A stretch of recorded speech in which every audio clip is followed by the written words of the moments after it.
إني خدمت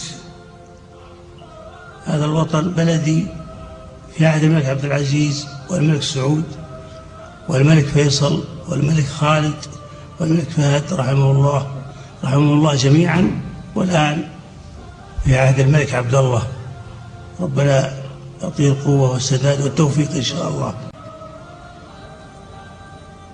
أقولها بكل وضوح وصراحة: نحن مستهدفون في عقيدتنا، نحن مستهدفون في وطننا. أقول بكل وضوح وصراحة لعلمائنا الأجلاء ولطلبة علمنا ولدعاتنا وللآمرين بالمعروف والناهين عن المنكر ولخطباء المساجد: دافعوا عن دينكم وبكل شيء، دافعوا عن وطنكم، دافعوا عن أبنائكم، دافعوا عن الأجيال القادمة.